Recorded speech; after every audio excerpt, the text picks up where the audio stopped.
Hello, everybody. As usual, I guess let me know if you can see me and hear me.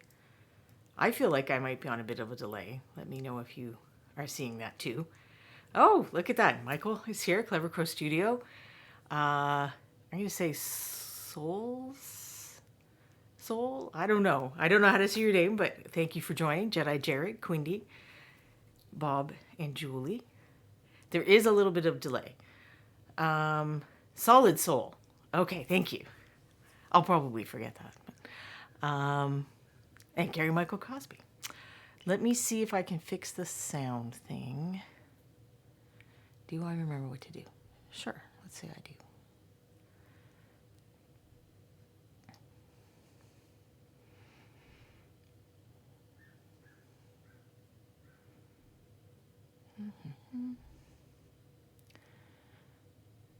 All right, I'm going to try taking it off on the offense that everything is fine and it shouldn't be there. So let's see. Oh, I just made it way worse, didn't I? Am I in a... No, it might be better. Well, you guys let me know. So hope everyone's doing okay. I had a fun Halloween weekend. I guess tell us in the chat if you did anything super fun or had a cool costume or anything like that. We're all Halloween fans here, I'm sure. And I guess I'll get going with what I'm going to do today while we talk about that. Put my other light on and change scenes. Okay, so we're going back to dry brushing today. I just had these guys out because I was going to briefly talk about proof of concept. So that's what I've been doing with these dry brush tests. If you haven't been here before, I've been testing a whole bunch of different kinds of brushes for different dry brushing tasks to see how well they perform and if there might be brushes we already have that work well that we didn't know about, or new kinds of brushes we could try that work well. Well, thanks, Michael. We love that you took the day off to hang out with us. It's not green. Of course, Michael's derailing everything. That's what he does. No, I'm kidding. But the way I'm doing it, we only have 2 hours. I'm testing not even 6 brushes with 6 different types of brushes. So what I'm doing is called proof of concept tests, is how I think of it, where I do enough to figure out if something works or doesn't work. And this is an example of me having done that. So this snake, I painted as a test for a class that I put together for, I can't remember now if it was Reaper Virtual Expo or Reaper, ReaperCon that had to be virtual. But I did a scales class, which I think is probably on Reaper's YouTube channel. Quindy's taunting Clever Crow with the fact that I get to stream as long as I want, or basically they just let me get distracted, and I have no idea what time it is most of the time. And I didn't like how this came out. I don't know. I just felt like the colors didn't go together, even though I had used these colors or similar colors to paint the version of this that I did for Ron. Well, the second version of this that I did for Ron, but that was like a whole other story. So I wanted to figure out why I didn't like it. So I just came up with different colors for the class and everything, but I also wanted to figure out why didn't I like this? What was the issue? So I had some figures that I kind of tested against, results that I did like. And so I tested applying the shadow colors, the same shadow colors that I used on here with layers, and then using different shadow colors. And there's a video about this on my YouTube channel, so not on Reaper's YouTube channel, but Bird with a Brush on YouTube. And it's called problem solving or something like that, I think. And this is an example of me walking you through solving a problem and figuring out, what is a good wash color or whatever. Why is this color good for one thing and not another thing? And that's basically what happened. This color works great for shading in the layering style. It did not work with washes. My theory being that it was too saturated a red compared to the mid-tone and highlight colors being less saturated. So when I switched to a dark brown, it worked fine. So you can see I didn't paint these whole snakes. I just painted enough for me to figure out, to solve the problem. And that's kind of what we're doing here with the dry brushing. I'm not trying to paint things to be a complete, amazing looking miniature. I'm just testing these brushes enough to get a feel for how they work or not. And then I haven't gotten any further on this guy. So if you were here last week, you saw him, but I just thought I'd I'm not going to talk about what I did in October since you can't buy those minis right now, but if you want, you can watch me paint some minis to a more complete version on last month's video on demand. So the figure I'm going to be using today, I started out using player character type, atypical things that you would use for dry brushing. And now I've sort of gone back to the beginning of what something you would dry brush. Because I'm just weird like that, I guess. But I do want to figure out what works for player characters, because for most of us, that's the majority of what we're painting and what we're interested in. But since I have some of these things from Bones 5, this is the Wall of Stone from Bones 5. It's not in retail yet, but that's what I'm going to be using today. So this is what it looks like unpainted, straight out of the Bones bin, I guess. And then I painted them with this mountain stone color and then did a black wash. So I have 6 of these since we did 6 of the other things. Oh, and after I did the wash, I used this and I just went over the top since the raised textures didn't need the black really. I just wanted it in the crevices. This took off the excess paint, so now my dry brushing of like the original base color isn't going to take as long because I'm not going to have to restore it from, the black was pooling kind of in the center of a lot of these stones, and this took care of that. So this is just a makeup sponge. If you're unfamiliar with these, you can get like a whole pack of these for a couple of bucks at your pharmacy or probably in your grocery store, depending on where you live. So, in case I didn't show this long enough, that is Mountain Stone. So that's one of the Bones paint colors. I've got kind of a mix of all the lines of paint here. So doing a proof of concept test, the point of that to me is to not put in all the work that it would take to get a finished result, just to get an idea of whether it's worth doing that. But doing more extensive tests are also useful. And as with the miniatures, I'll get a different one. I'm not doing this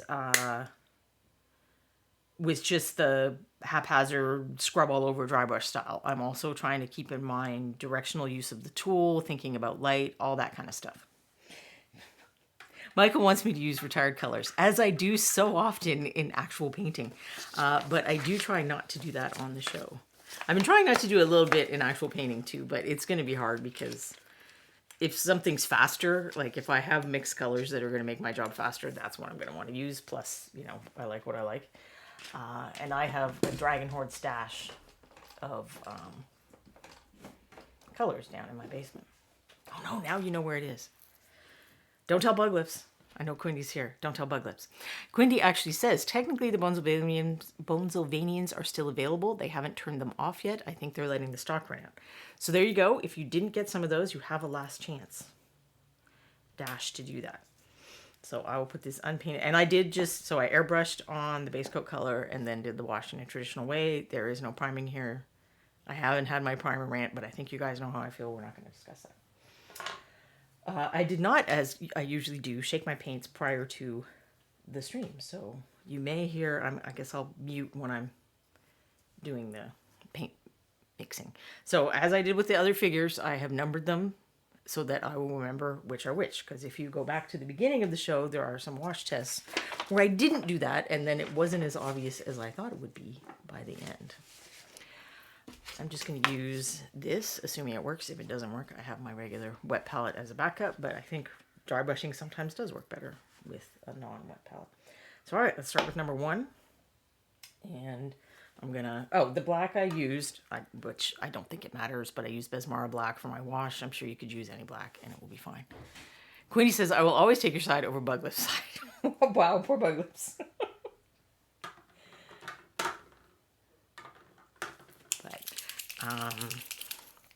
All right, don't listen for him just a minute. Okay, I'm going to use my fancy paint mixer. I will try keeping this in view a little bit, but I don't know if Michael has this problem, but my camera gets all squiggly if I have too much stuff going on. I don't think it even likes these squares of my, wow, does it dark? It looks dark. I'm going to, oops, that's the wrong plus that I'm hitting. I'm going to lighten it up a little. I don't think it kept my settings from last time. So this is, you know, a dark gray, but it's not like a crazy dark gray. All right, the first brushes are the typical thing we would use. So I have a slightly bigger one, and I bought this a long time ago, so it has like the crazy long handle, which I should cut off, but I never have. So that's just your typical synthetic flat. This is the largest one that Reaper sells, which clearly this is probably not the wrong Pokey tool. Now you want me to taunt them with Pokey tools they can't have. I have the correct Pokey tool.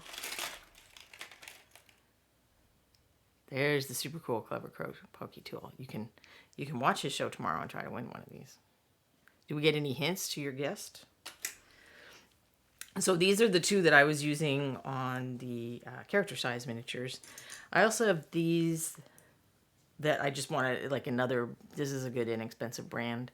And a filbert is very similar to a flat. It just has rounded edges, and in some cases that'll help you not, you know, avoid getting paint where you don't want to get paint. So I'm going to start with the big one because I think today we're really going to see the makeup brushes shine. So off camera, I just have this that I will be, remember I always tamp the edge. I recommend that. You're going to get a lot of the paint off that way. And I'm just looking to see where it covers the tops of the textures, but it doesn't go into where the little holes are. And I will be painting as if the light is up in that area.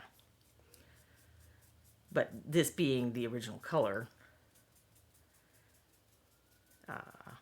it's pretty much going to go all over. We're not really at highlighting yet. We're just at reestablishing the color on the tops of the texture. And I hope I have enough of this paint actually. Because airbrushing does, I mean, one of the downsides of airbrushing is that it does use like a boatload of paint.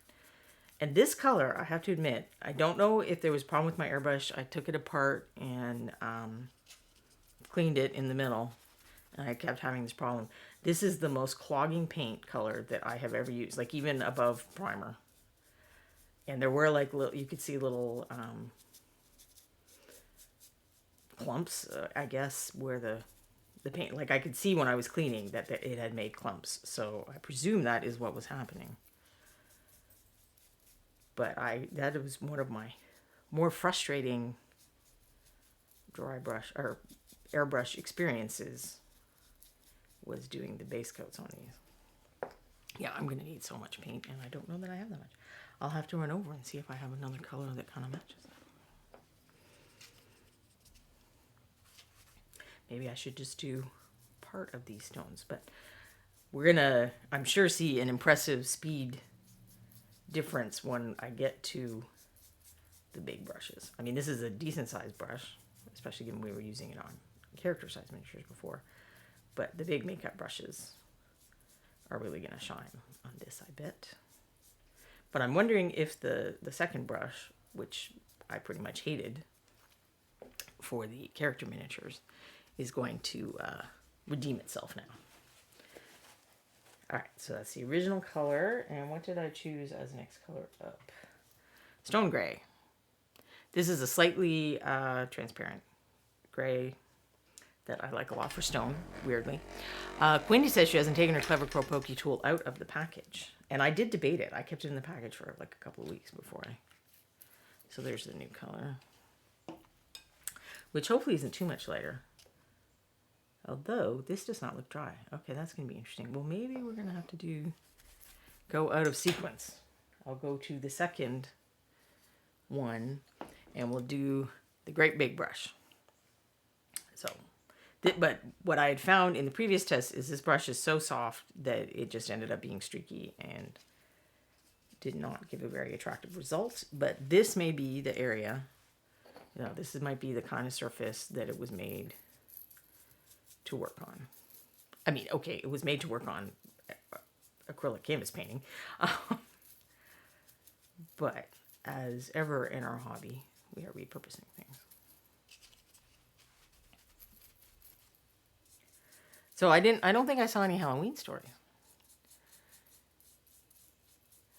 Oh, Bob and Julie said that their Pokey tool didn't come in a package. It came taped to an invoice.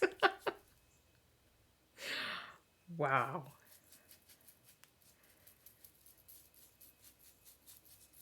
And Quindy uses her mint in the package Clever Crow Pokey tool to taunt bug lips. All right, so now I think it looks like this one is dry. So I am taking a little bit of a moment for brush maintenance, although these are brushes for like kind of quick casual painting. I actually find that these gum up and are harder to clean than my fancy brushes. So I'm taking care to rinse them out at least a little bit in between things.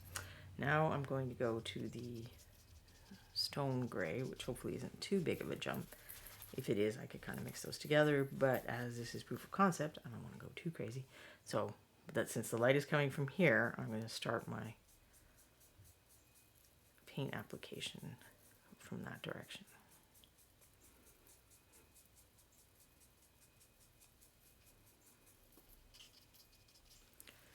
As with the other tests, I do find that I have to load these brushes pretty frequently.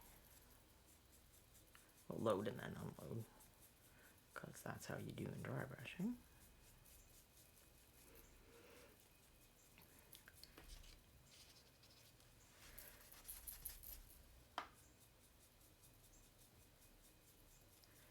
And I'm keeping the brush kind of in the direction of the light instead of just scrubbing all over.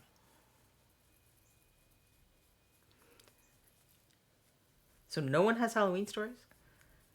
Cool costumes they saw the kids trick-or-treating with, or that you dressed up with, or even, I know some places, some people's work, they do costumes and stuff. We happened to go to Kroger yesterday, and there were a lot of the people working there had dressed up. I think we went as middle-aged suburbanites yesterday. So this is gonna be embarrassing, man. I tell you guys anyway. We went shopping for a Christmas tree yesterday on Halloween. We went shopping for a Christmas tree. So how it started is we had to go to the hardware store for something else last week, and when we walked in, they had Christmas trees.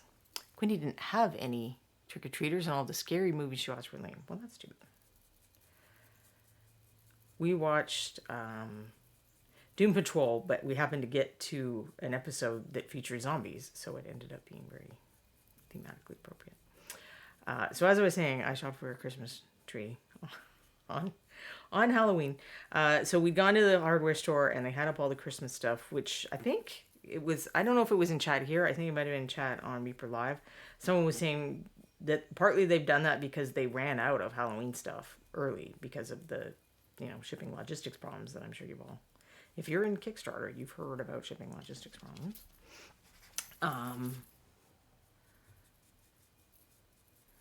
And so we saw some trees, and we saw that they had like a new style. So instead of those kind of, I don't know, it's not cut paper, but it's like cut strips of flimsy plastic that they sort of make the needles out of. These were like formed needles out of plastic. And then they have different lights too. So not those ones that when they burn out, it burns the whole line. These are like little mini LED things. And I thought that was pretty cool. Plus, last year we threw out our Christmas tree because it was a little bit bedraggled, but also it had a weird smell that I was just over. So we threw it out and said we'd get a new one this year. So now I'm going to another Bones one, which is Wolf Gray.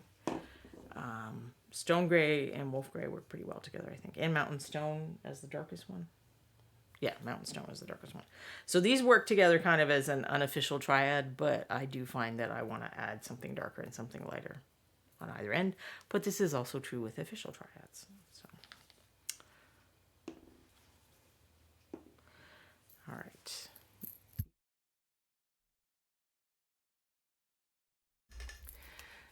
Let's see. Clever Crow ate a bunch of candy because no kids showed up at the door. Yeah, I don't know. My husband bought candy, and I'm like, we get 4 kids, and we didn't even have 4 kids. So we just ate a lot of candy the past week. No Time for Bull finished up decorating our house and met with the neighbors for a few hours. Had someone ring our doorbell after all of our lights were off and had a light up sign that said no more candy. The person walked around the sign to knock on our door to trick or treat. Yeah, the amount that people can't see and don't read is sometimes pretty astonishing.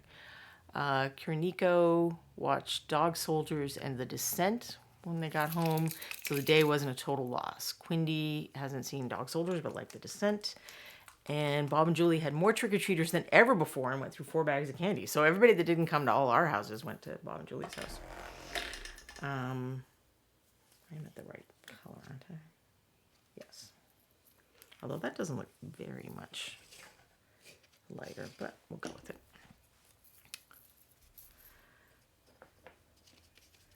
So we looked at these trees at, Home Depot and Lowe's, because you know how it is when you go to the hardware store. You can't just go once or to one store. Well, we were investigating our various plumbing decisions. And so that's a lot lighter than it looks, actually. We decided there's this, store that sells pools and hot tubs and stuff in the summer, and then they switch over to being more Christmassy when it gets cooler. So they had switched to Christmas. They were doing a supposed big open house. So we're like, well, they're going to have the best trees. We should look there first before we just buy some hardware store tree. And then when we got there, they were not the best trees. They had the new kinds of branches, but they didn't have the new kinds of lights. And one of the reasons we threw out our old tree is because, it had that... Lights had gone out, and we had looked, and we couldn't find them. And between that and the weird smell, we were, done with that tree. Because it's not like we're great at Christmas anyway, so we shouldn't start off at a disadvantage. So I think you can see where the lighting decision is starting to show a little bit. And stuff like that, I'll probably do, another show on that sometime. But things like that help... this is just a big lot of stone. It's kind of repetitive to look at in a way. So mixing things up is going to make it more interesting to look at. Now, in an ideal world, I want to catch the edges of some of these lower ones, but this is not an ideal world, so we proceed. Now, I'm at weathered stone, which is part of so stone gray, that's one of the ones I picked. There's a shadowed stone too. So this is an official triad from the regular line.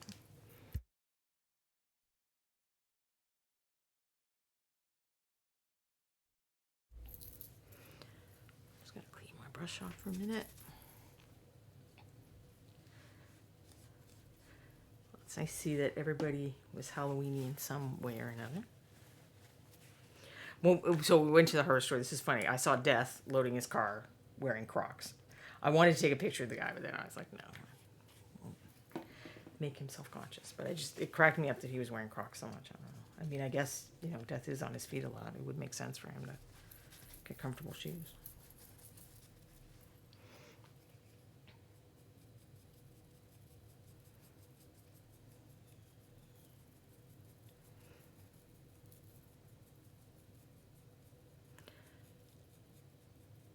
So I'm always starting at my point of partly because I'm dragging that direction, but also I want the highest load of paint to be used up here and then just have a little bit of paint left over to bring it down. And I'm also using a lighter hand when I get further down. And then my lightest color that I picked was leather white. I don't think I need to go up to full white, but we'll see. Sorry, I didn't turn the sound off for the grinding machine that time. Oh wait, I said I would use the correct Pokey tool in honor of Michael joining us. Also, it does have a nice long Pokey part.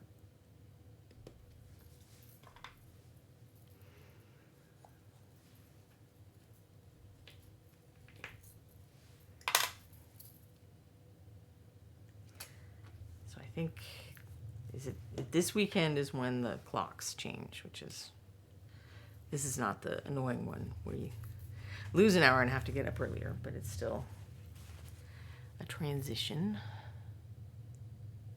Nightheart says, hello, I see some train. Yes, I'm back to testing dry brushes, and this time I'm testing them on things they're meant to be used on because I started in the wrong order for whatever reason. So in case anyone else has just joined us, this is the Wall of Stone from Bones 5. It's not yet in retail, but I am sure that it will end up there before too long. Well, okay, I have no idea what order they plan to release things, but I know they will release things. Otherwise, why make them? Okay, I'm sure you can point out a few things like the dragon tool and whatnot that didn't hold true of, but I suspect that was a packaging dilemma or something like that.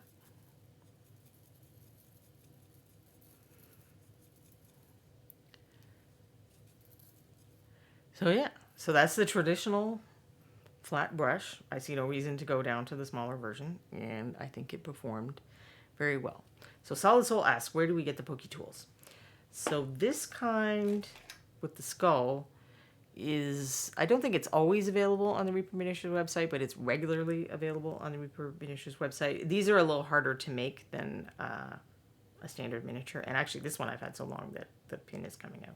Because they have to put a T-pin or something similar into the mold, and then, so like the mold will be, there's probably 10 or 12 or whatever of these on a mold. They have to put all the T-pins in, then run the pewter in, then take them out. This one is a special Clever Crow one, and Clever Crow Studios in chat today. He has a show on Tuesdays, I think at, I want to say 5 p.m. Central. And you can get that by being on the show and winning it. Well, being on the show or winning it. So you can watch the show and enter a contest to win it, or you can be on the show as a guest and get. Or you can be Bob and Julie who made it and get one that way, but then it's taped to an invoice and it doesn't look very good. All right, so this is brush number 2, which I had hated in previous tests. So let's find out what I think of it now. It may still be too soft. We don't know. And this is a cheap Craft Smart brush that's, I can't remember which of the big craft stores brand that is. But I got it from a friend who used to run one of those. Sorry, it's very wet from when I had to dip it before. And we're doing dry brushing, so it shouldn't be very wet. I got it from a friend who used to run one of those, you know, painting with a twist style things. They buy brush sets, and they ended up with some that they don't use in their events. So I got a bunch of extra brushes. That's where all my sad mixing brushes come from. These used to be paint and take brushes when I run a little local paint and take. But eventually they get so sad that they get turned into my mixing brushes. So I had already given this one the Mountain Stone layer to restore it to the original, restore the upper facing stones to the original color, because we were waiting for number 1 to dry. I may regret not using my wet palette. No. I was actually looking for a foam plate. I know I have some small square foam plates. This is not the ideal kind of plate to use if you want to use a plate while painting, because if I mixed a wash on here, the paper would probably start to disintegrate. But since I knew I would be working with paint straight out of the bottle, I decided not to worry about it when this is all I found.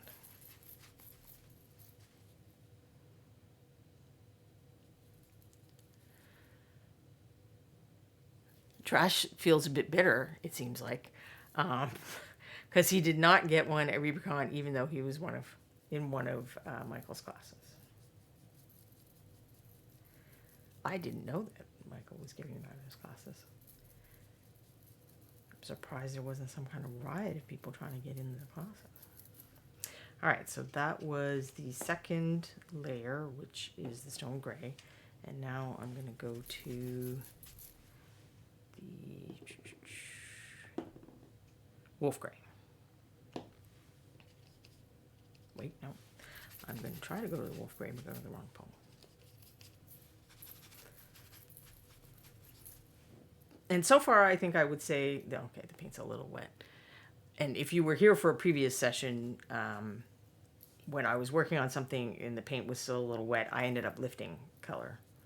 If I dug out one of my Anirian wizards, you could see that he has a very sad-looking spot on one fold of his robe because I lifted paint instead of depositing paint. That's how fast some of these big brushes can be.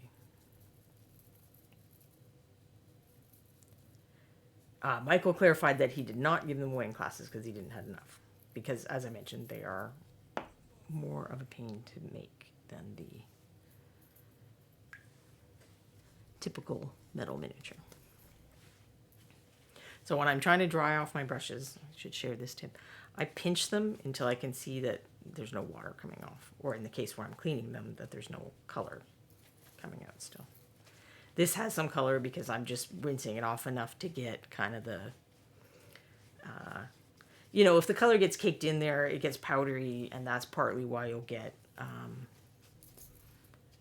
a look that's not very attractive. It'll start to chalk up towards the end because your brush is getting full of pigments and you're working with more white, which is more likely to look chalky or powdery.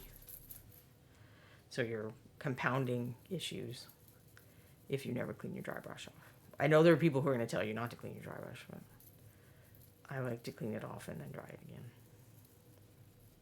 I don't think that it has to be powdery dry to work. It's better to use a light hand than be scrubbing in. So if you've been here before for the dry brushing things, I'll say think of it like you're Indiana Jones and you're dusting off the artifact. Going in there like you're scrubbing a dirty pot.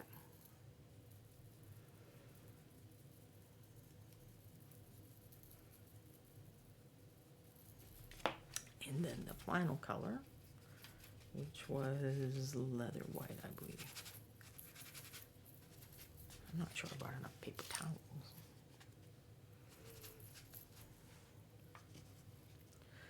Oh, we did go see Dune last week too, which is not remotely Halloween, but was only the second time we've been in a movie theater since all the fun started. And I was a little bit peeved, actually. So we went to what kind of is the fancy theater, and it's not like the fanciest one. It's not the one where you get the comfy chairs and the dinner and stuff. We since have had one of those, but it was kind of the fanciest one before that. And it's in like the, snotty rich person part of town. And they'd redone the whole lobby, and then they have all this stuff. They had a bar now and like a thing that makes boba tea and smoothies and stuff. And there was just all these marquees and lights and like a slide down from the pinball machines and stuff. But what they hadn't done was fix the IMAX screen. So there was like this big blue dot at the bottom of the screen that was very distracting because all these people in Dune are wearing like super dark clothes. And you're trying to look at their face, but then there's this blue dot underneath. It was like very annoying. And there was another little dot. Like even my husband, who's legally blind, could see this blue dot. That's how big it was.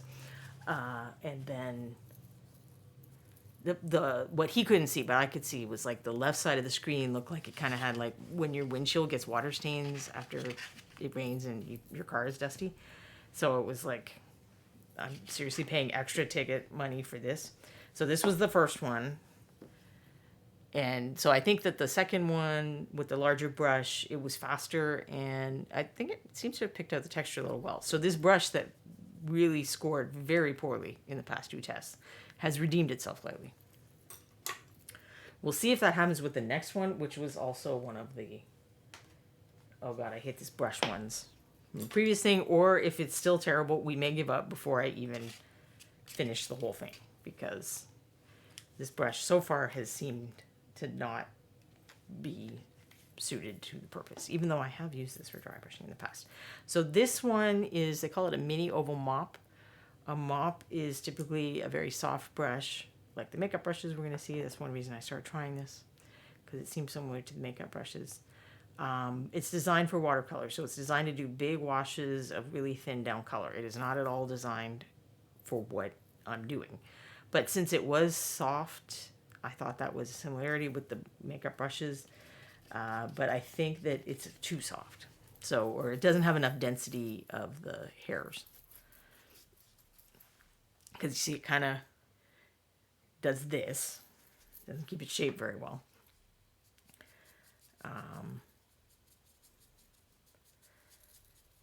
And I would venture to say that it's failing already, but I'll keep up with it a little longer. Maybe do a bit of the lighter colors just in the corner here.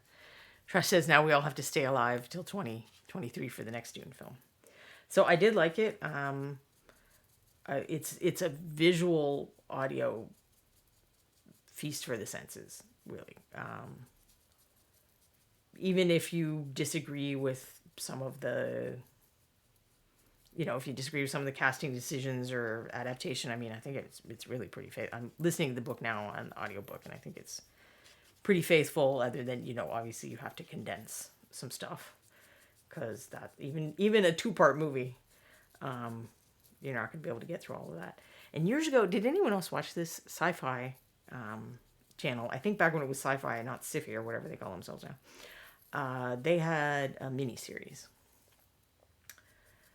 And I barely remember that. But, a mini-series at least gives you a little more time to handle a more complex story with more details. But I thought they did a pretty good job. I was wondering if you haven't read the book or seen the previous movie or been generally steeped in Dune concepts like still suits and how the space travel works and stuff like that, whether it would be confusing. And I think on Reaper Live, John and Lauren said they'd seen it and hadn't read the books, and that they followed it just fine. And I was a little surprised, because I kind of thought, is this really more of a thing that's just for fans, because it's going to be a little opaque to non-fans? But it seems like there's a good chance that people who don't have a big Dune awareness will know what's going on. So Art of Mike Disney has joined us. Hi, Art of Mike Disney. I'm testing dry brushes again. I don't know if you were here from one of the previous ones. I don't think you were. And we're talking about stuff we've done recently. Right now, the Dune movie, because I went to see the Dune movie. And then we came home and wrote an angry letter to the theater about the whole screening thing. Because the thing that's really bad about that is we are the headquarters of that theater chain. Where I live is the headquarters of that theater chain. So it seemed like they really should have been able to do a better job than that. Or, not spend all the money on the lobby, spend some of the money on the screens and stuff. But then when we got home, we went to see it in the afternoon. When we got home, we were like, you know what? Let's watch the was it 1984, the David Lynch one. Julia Trent said, my husband said it looked like you could follow without having read the books, but you missed some of the subtle things if you hadn't heard of Dune before. That would make sense. Queenie said, I've only seen the original movie, so I'll be used to being confused by Dune when I see the new movie. Carrie Michael Cosby, I felt like it did a really good job of explaining things that made no sense in the Lynch version. I also haven't read the book, and I love the new Dune. The Lynch version was... I mean, I don't dislike it the way a lot of people do. I will never not love Pugs in Space with Patrick Stewart. I mean, that's... The entire movie is redeemed by having that, even if you don't like anything else. I felt it did explain some things more, like kind of the importance of the spice and why things were so much, the political machinations, why things were so much in contention, and who all was involved in that. I suspect some of that is going to come out more in the second part. But yeah, then it got to the Harkonnen part, and it was like, okay, this all went very David Lynch there. So I definitely like the portrayals of the Harkonnens. Well, Harkonnens is how they say it in the new movie and in the audiobook that I'm listening to, which is kind of a, I forget what they call it, a full cast version. It's not all done like a radio play, but there are different actors for some of the main characters, and then like another guy who's the narrator. So all the text is there. They haven't taken anything out. They're just kind of acting out some of the voice stuff, or the actual dialogue. But the one thing I really noticed about the David Lynch movie is, if you ever want an example of representation, comparing the new and the old Dune is an excellent example, because that is one fiercely white movie. I only noticed 2 people of color who at least were generals. So there's that. They were high-ranking people of color. But it's like, you get to the desert, and I mean, I like, what's her name? Now I can't remember her name. She played Rachel in Blade Runner. I'm like totally blanking on her name. I like her, but she is like super pale to be playing a desert person. So it's like, and then you watch the new movie and they do a better job of showing that other people than just blindingly white people exist in the world. Yeah, this brush continues to not impress. I probably jumped up too far. I don't know. But it is streaky even on terrain. So, continued fail on this very nice watercolor. I'm sure if I was doing what you're supposed to do with it, it would work fine. And I've used it on little bases and it worked. I even have like a smaller version, which we used on the character miniatures, but which is definitely not necessary for today. But I'm trying to remember what exactly I painted that I didn't hate painting with this, because it has been flunking these dry brush tests so hard. Let's see. Carrie Michael Cosby, I like the Lynch version. I grew up watching as a kid. I just didn't know what I was watching. Yeah, that describes all David Lynch movies, doesn't it? I am Turjong. The theaters actually had printed handouts with character setting and plot summaries. I seem to remember that some people were more confused after reading it. Disfeminist said, I felt surprised when it ended. 2.5 hours of exposition and nothing much ever actually happened. Much of the backstory and motivation seem missing if you don't already know the story. I had to constantly explain the how and why of things to people I watched it with. Yeah, that was what I expected, but we've had some people in the chat who haven't seen or haven't read the book who did fine. So I'm kind of surprised. I would have expected your experience, which is the experience I had with the 1984 movie. And then also Clan of the Cave Bear, because I read both those books when I went to the movie, and I was with someone who hadn't, and I spent a lot of the movie explaining what the heck was going on to them.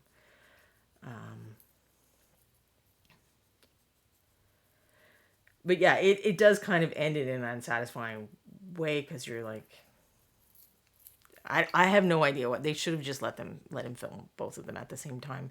It seems like that would be less expensive in the end, because you don't have to like strike the sets and put them back up and do all that stuff. You get time savings, but this is the bird poop dry brush, so you can emulate streaky bird poops on the wall. That is that. See, there's a use for every tool, and I think Trash has found the use for this particular tool. But let's just to confirm my impression that this is not so great. That's the first with the standard smaller flat, and this is the second with a large craft store flat. And I would say both of those results are much more consistent and attractive looking than what we have achieved with this sad brush. So one brush redeemed itself and the other has not. Now I have a new wall. I almost feel like I need to get some new paint. Some of this is getting a little, yeah, just a little bit of water to some of these paints.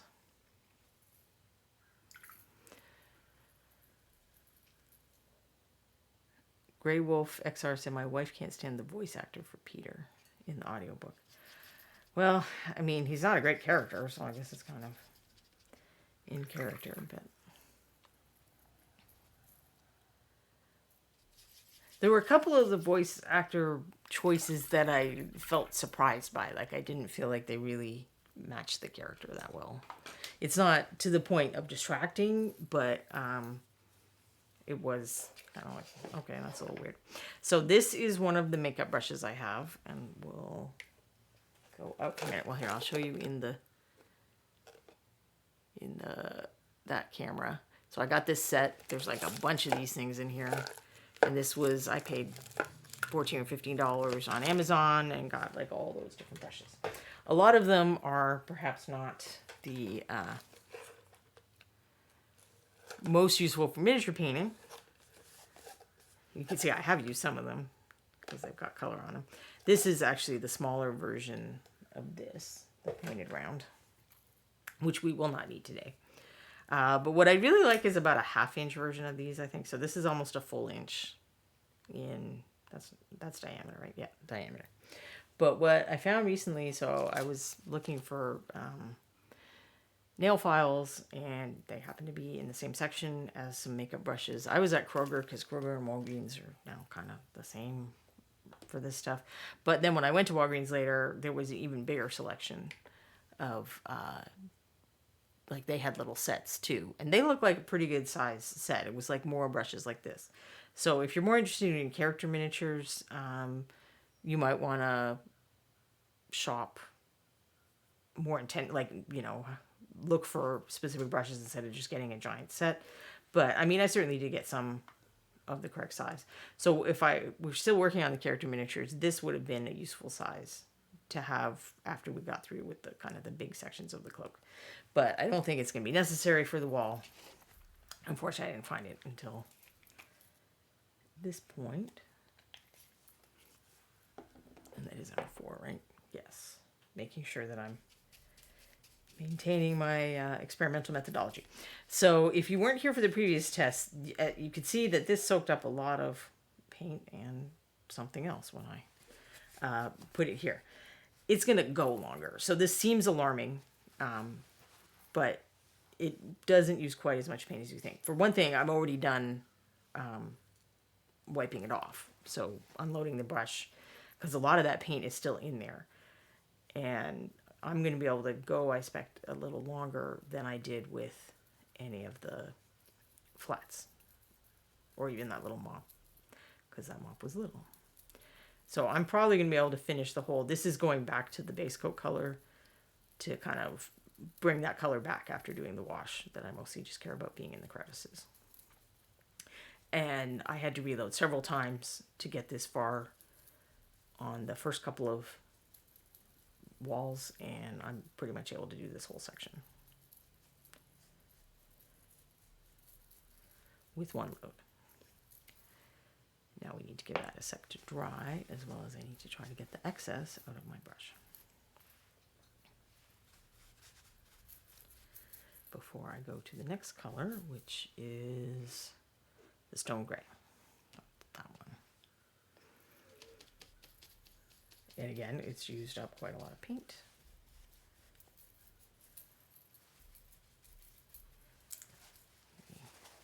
Probably going to need to go get more paper towels. Definitely using more paper towel than the character miniatures did. Now I'm being a little more careful. Again, if you weren't here earlier, I'm imagining my light to be coming from this direction. I picked that because my hand would be in the way if I were doing that one, I think. So hopefully this way you can see the brush and what it's doing. And again, I'm starting from where I want things to be the lightest so that the load of paint is decreasing as I move down into the areas that should appear more shadowed. I think this brush is working pretty well. Of the makeup brushes, I mean, this one worked, but because it's a cut round instead of, so our miniature rounds form, like the really nice ones form the point. Well, they're still cut a little. But these hairs on the sides were getting into things sometimes, I found. On the other thing, maybe I just wasn't being good enough about keeping it sideways. But I don't see much of a problem with it getting into the crevices between the stones here. So that is good.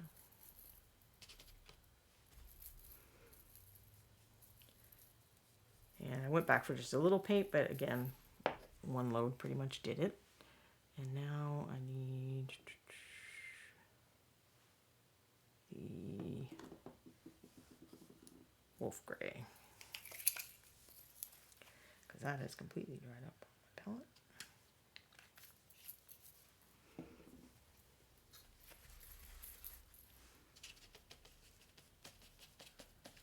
And I find with these, I like to kind of leave some of the paint behind on the palette. Like I'm just trying to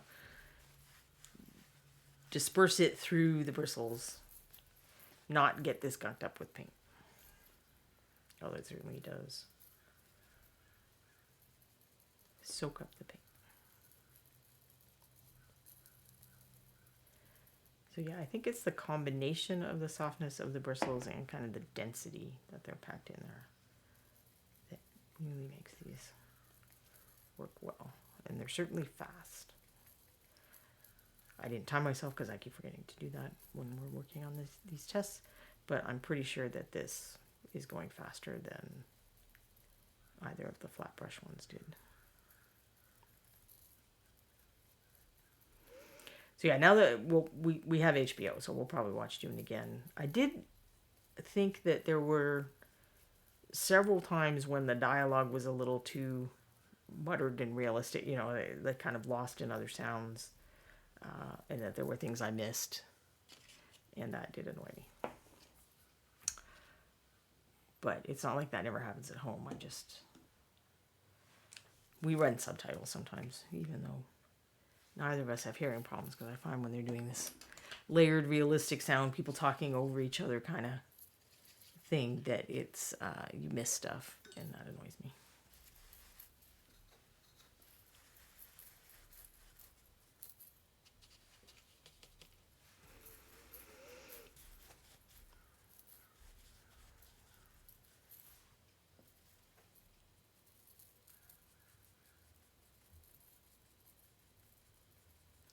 So I'm trying to use a little bit of a lighter hand and more of a tapping motion than I had with the previous layers. Because one thing I'm noticing is that it's almost like the bricks are getting too covered. And I'm losing that feeling of, the upper... Let's get a comparison one. I mean, it's not completely accurate, but, we're losing some of the texture, which may be the round thing where that's, those side bristles. So I'm trying to keep a little more of the texture by using more of a stippling, dotting type motion as I go up in the colors. And now I've lost where I was. All right, I think I'm on the lightest color now.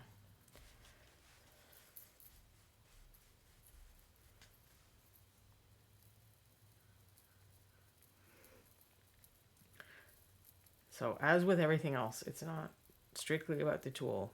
There's definitely an operator aspect to it. So this brush might be better for more of a smooth result and not as great for a textured kind of thing. But let's see what the flat tops do.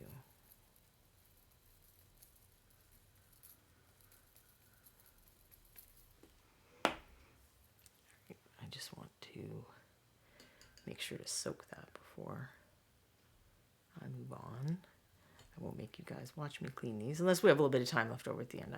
I was sharing how I cleaned them last time because I know everybody's got to clean their brushes. So it's good to show that too sometimes. So the flat top ones I was talking about are these. I ended up with two. I didn't realize I had the slant one straight away. So this is just cut flat against the top, and then this is flat but at a slant. And then when I did the character minis tests, I didn't have any smaller ones that were flat across the top, so I used some filberts. But I don't think these are going to be necessary since we're testing great big things. So I guess I'll kind of do a layer with each one. I don't know. I'll try to test them both. I will start with the straight flat across. Let me make sure I have my numbers right. This is number 5. I know my own personal made run sheets that I do. So again, I mean, it's pretty much already unloaded. It's very quick to load and unload these. And I'll put the miniature at a bit of a slant. I pretty much want to keep it flat. The flat top flat against the surface of the texture. I think maybe I need to unload these a little more to capture a more textured surface. So as I move to the stone gray, I'll try to do that.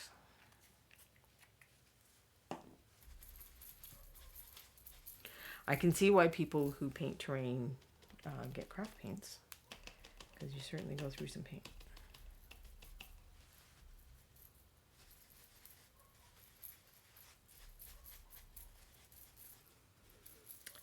Which I will admit I have never tried craft paints for terrain or regular miniatures, actually.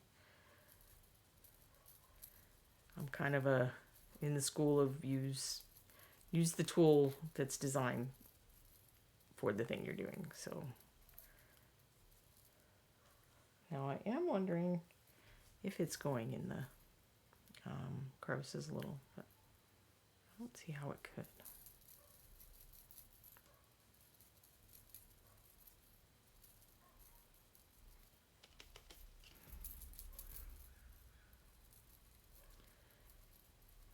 Yeah, again, tapping I think is gonna have a little more texture of a lip.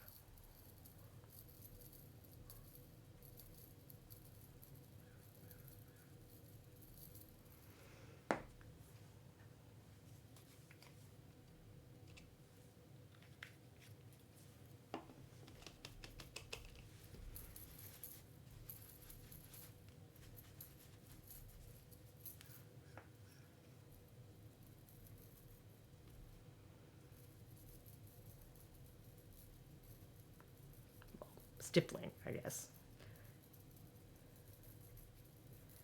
Which certainly we'll be using with the next tool, I suspect. I still feel like it's filling in the black a little bit. But I guess we'll see when we get to the end. So I'm going to switch over to the slanted one now.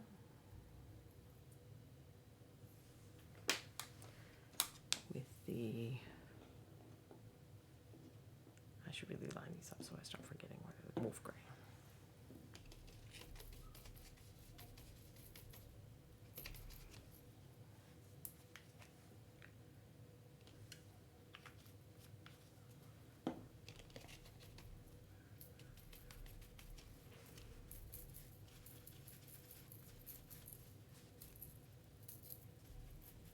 So I use the very scientific test sometimes, which is on my hand.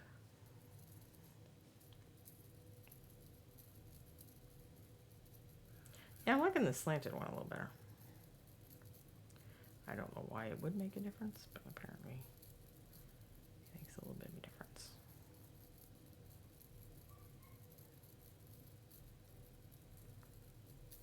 I admit that I'm very surprised to discover that the brushes, the results with the brush and the experiences of using the brush are as different on the terrain as they were on the character figures. I was really not expecting that. I was expecting, you know, maybe the results would be a little different. It might be quicker or easier with some of the brushes, but I wasn't expecting as much difference as what I'm seeing. So that is the value of doing the tests, I guess, because I have been surprised several times doing these tests, or when I did when my first show first started, and these are all archived on YouTube, I believe. I did a couple of tests with washes, so that's one reason I'm doing dry brushes now, because I've already done washing. And there were definitely results. Like I had predictions, like you would do in a scientific experiment, I guess. I had predictions of what would happen, and some of those were correct, and some of those were very much not correct. And that was interesting. And that's happening with the dry brushes too. So I encourage you, if you haven't already, go look at brushes that you have around your house, or that you know, because I had some of these, I think, were things that people buy me. You know, when I first started painting miniatures, I had relatives who bought me brushes for Christmas and stuff like that, and usually they were too large to be really useful for what we do with well, you know, I usually paint like little things, not like Michael. But they would be very useful for things like this. So I recommend, but most of these brushes are things that I had bought the makeup brushes like a year ago, because I just got so curious after hearing people rave about them in numerous venues.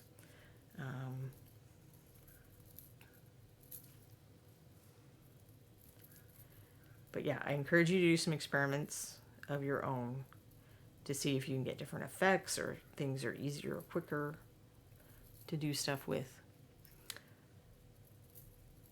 And part of the reason I'm doing this is to try to reduce encourage people to be more experimental and not get nervous about ruining things. And it's like, sometimes you have to make some messes to figure out how to do something better in the future. So it's a little bit streaky, I think, in comparison to the first couple. So it's kind of a different texture, but actually, it's a little less rough of a texture on the upper ones because we got into the crevices a bit more. So I don't know. They both have their features in place, I guess I would say. Now we're going to try the purpose-made dry brushes. Nomad Zeke said he missed the first half because he didn't get a notification. Oh, I'm sorry to hear that. But it will be in video on demand, and I'm going to go through, assuming that I have time, which I think I should because maybe I painted too fast because I'm way more than halfway through my test subjects, and we're not halfway through the show, so I'm going to have to come up with some other thing to do, Q&A or something. Or you'll just watch me clean brushes for a really long time. But I will go through the results and compare them with the character miniatures as well. So this is the last one for today. Now these are, I'm going to explain these a little bit because I think we do have some people who weren't here for the previous ones. So these are from Army Painter, and they're called Masterclass dry brushes. But they came out later, and there was a Kickstarter by Artist Opus, out of England, to make brushes like this, so like a dome style brush. And I have the impression from watching I've been watching a lot of videos on YouTube about these from Artist Opus, and then other people doing reviews. The Artist Opus ones are denser, I think, so they're more densely packed, or it's a better hair, I don't know. But this is goat hair. The Army Painter says that. I don't think Artist Opus does, but I'm pretty sure that theirs is goat hair as well. So if you're someone who doesn't like to use animal products, these are not going to be a great option for you. The Army Painter ones, this is a 3-pack that they have, and it comes like this, and it was $20, which I think is the the recommended sales price. But I bought them off Amazon, but they were at the regular price.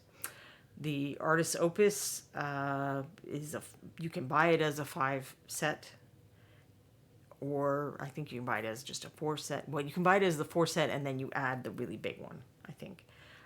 Or you can buy them individually. It is a little, well, it's not just a little. I think if you bought the full set, it's like $80. But there is a much bigger one, and then like a little tiny one. I do think it's probably a superior made product. I was unwilling to pay that much for the experiments. There are some other things that I'm thinking about buying just to compare and see. The other thing Artist Opus does is, so they send it with a little, theirs is a different one than this. It's a little smaller. And I didn't put enough water in this, I don't think. So it's a little sponge thing, and you use it to kind of clean the excess from caking up the brush in between. And they do a lot of stippling with it. There's a great video of him painting like a wall. It's a little bit like this, but different. It's a bigger wall. Online, and I think he has someone else's video. He does it in black and white, and then on their actual channel, they do like a cool eldritch glowing one. It has this like green magic glow. It's pretty neat. So they do a lot of stippling with these, as much as, the brushing. So they're doing a lot more of this. And in fact, the Artist Opus recommends, Michael says, no goats were harmed. They donated their hair or for willingly. That's what I heard. They recommend starting with a stipple base coat. So they have primed their things, because it's not Bones plastic. It's a different plastic. I think it's Games Workshop stuff. It's all on sprues. Well, they do they've got a video where they're doing like a walker from the Star Wars miniatures game. And that's a pretty cool video too. So they recommend stippling the base coat to give it more texture for the subsequent coats to stick to. So as with the other one, I kind of get it. And then I'm not trying to, make it super, super dry. Just get enough paint off to, and I probably will stipple for this first one because I'm trying to reestablish the base color, because this was washed, and for the benefit of people who didn't make it here from the beginning, this is the the Bones 5 Kickstarter Wall of Stone. It's not in retail yet. I painted it this color, and you can see it's a little darker on the miniature because I also did a black wash. But after I did the wash, I went over the top. I mean, these are nice because it's flat, so I could do that. I went over the tops of the textures area, you know, bricks, to pull off the excess black wash, since I didn't really need it there at all. I really just wanted it in the recesses. So that is making this step take less effort and have a nicer result, where I am starting with the original base coat color, but just to make sure that, you know, any remaining bits of black wash are not being too dark on this coat. And here I could see, even, you know, I used this size on some of the robes with the character size miniatures, but I could see wanting the bigger one for doing terrain and like when he does the walker and stuff, just to speed things up. So this is a little slower than the big makeup brushes were, because I mean, there's quite a size differential.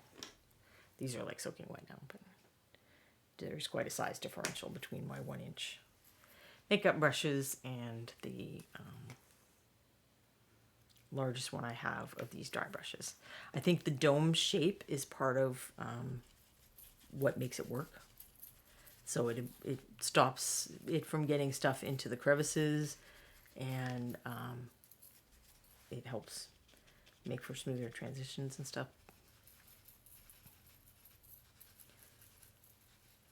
And I will compare this with the character minis later. And then also, for the benefit of people who might have been a little late, I'm assuming that my light is coming from here and applying the paint accordingly. So I'm not expecting these brushes to be doing all the work. I'm applying the paint with intention and trying to improve the results. If, you know, like I had one of the brushes, it wasn't leaving a lot of these little textures of the stone, so we started doing more tapping instead of dragging. Oops. Because it's not all about the tools. How you use tools makes a big difference too. And I'm consistently applying that philosophy, so I don't think it's a variable that's unfair between the different brushes.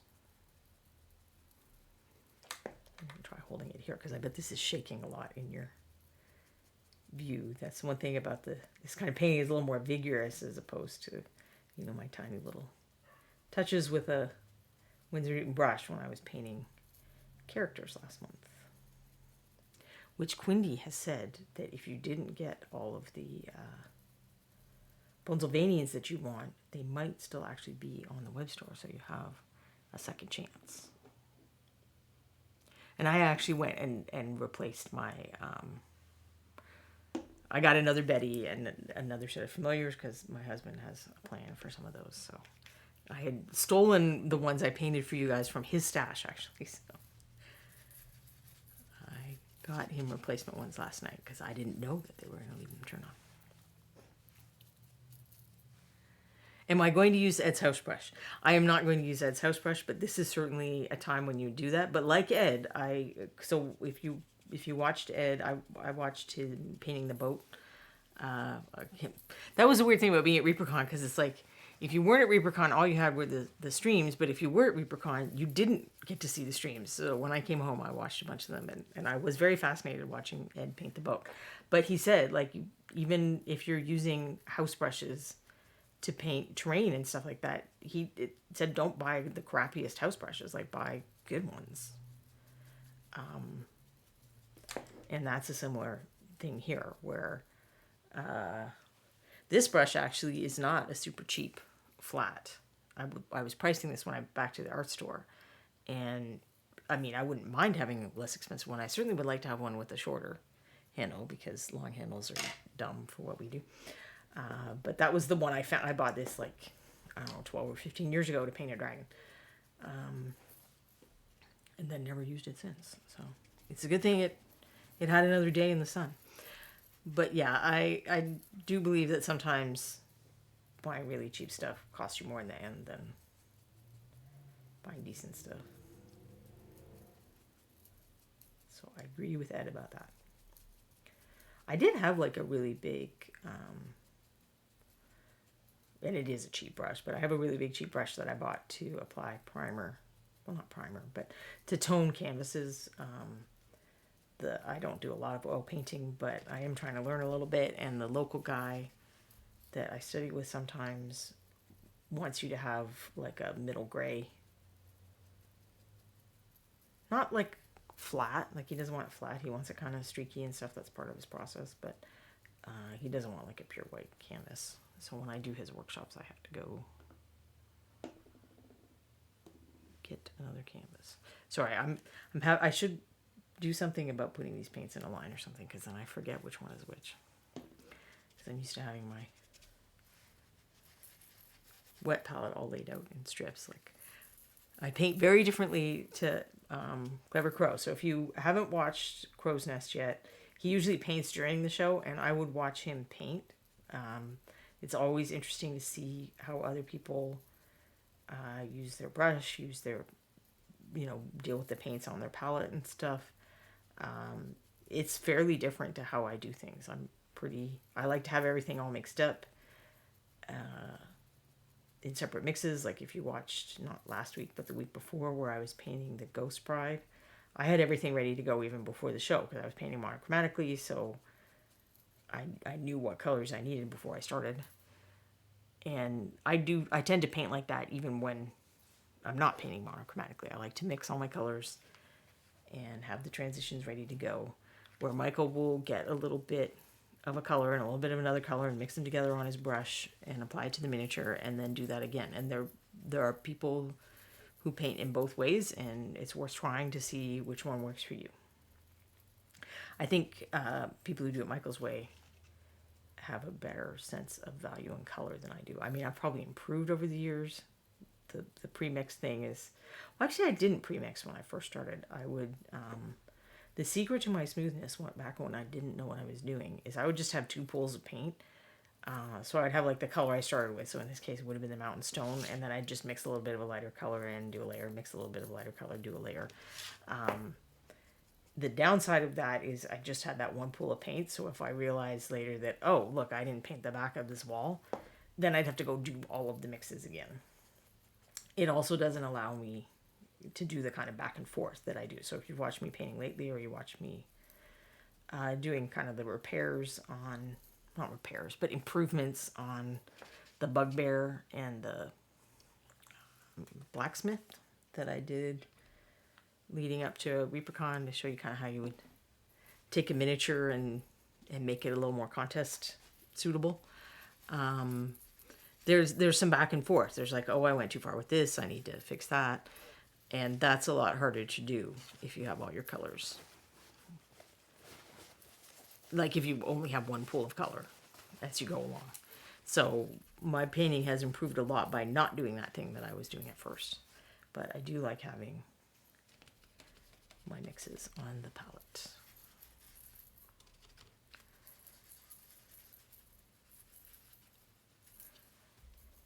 So I paint the way people who use colored pencils or markers would draw, as opposed to people who like mix and apply and mix and apply.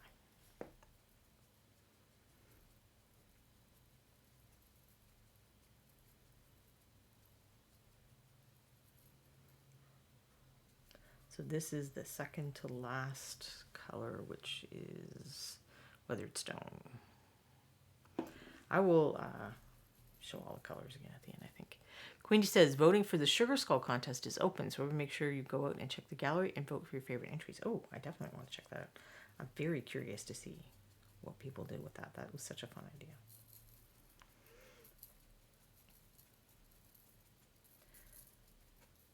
I did one on a little plaster skull for a contest that my local art store had a few years ago.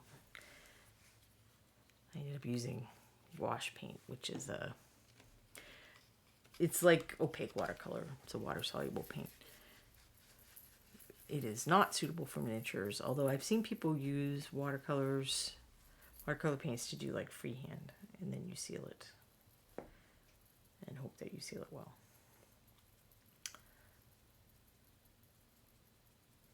But gouache can crack, so I don't think it's at all suitable for miniatures. There's stuff called acrylic wash, and some of that is really just acrylic paint. Actually, it's miniature paint.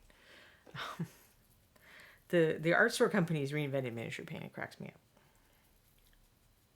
This is Golden's version of that.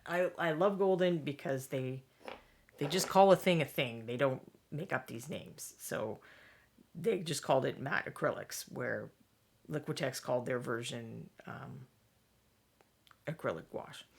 And then Liquitex called their version of very thin paint ink, which it's not. It's acrylic ink, I guess, because they're not the only one to do that. But that becomes confusing because people think it's something a bit different than it is. It's just a very fluid formulation of acrylic paint. And Golden called theirs high flow. Even in my art stores, like the Golden stuff isn't even near the Liquitex and the Dale Rowney FW inks. But I respect Golden for a variety of reasons, but I like that they call a thing instead of confusing everybody with these different terms. That really means some other thing.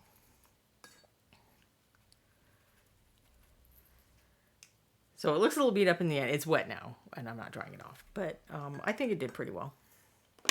But let's do a comparison and find out what we think when we compare them side by side. All right, well, before that, I will, as promised, go through the colors. So the foundation was Mountain Stone. I used Besmara Black, but any black would do for the wash. Then Stone Gray and Wolf Gray, Weathered Stone. And then my final color wasn't pure white, it was leather white. And if you've been here before, if you don't know what these are, I have a couple of different shows on swatches, but this is the method that I have chosen to use for swatches. And if I'm too tired to paint, or I'm not feeling well, which sadly I had a couple of weeks where I wasn't feeling very well because of back problems, so I ended up doing most of my paints. I'm almost done. I still have to do the metallics, which is a lot of paint. I have like 700 paints, I think. But I'm almost done, and then I'm going to reorganize my shelves, because now I can truly see the value and the hue of every one of my colors. So I should be able to reorganize my shelves in a way that it works better. Nomad Zeke says, I personally love Mountain Stone. I tend to highlight a bit with Mountain Gray. I like the Wolf Gray because they're both slightly warm grays.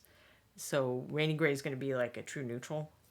And I like to avoid true neutrals for natural stuff. So stone definitely counts as a natural thing.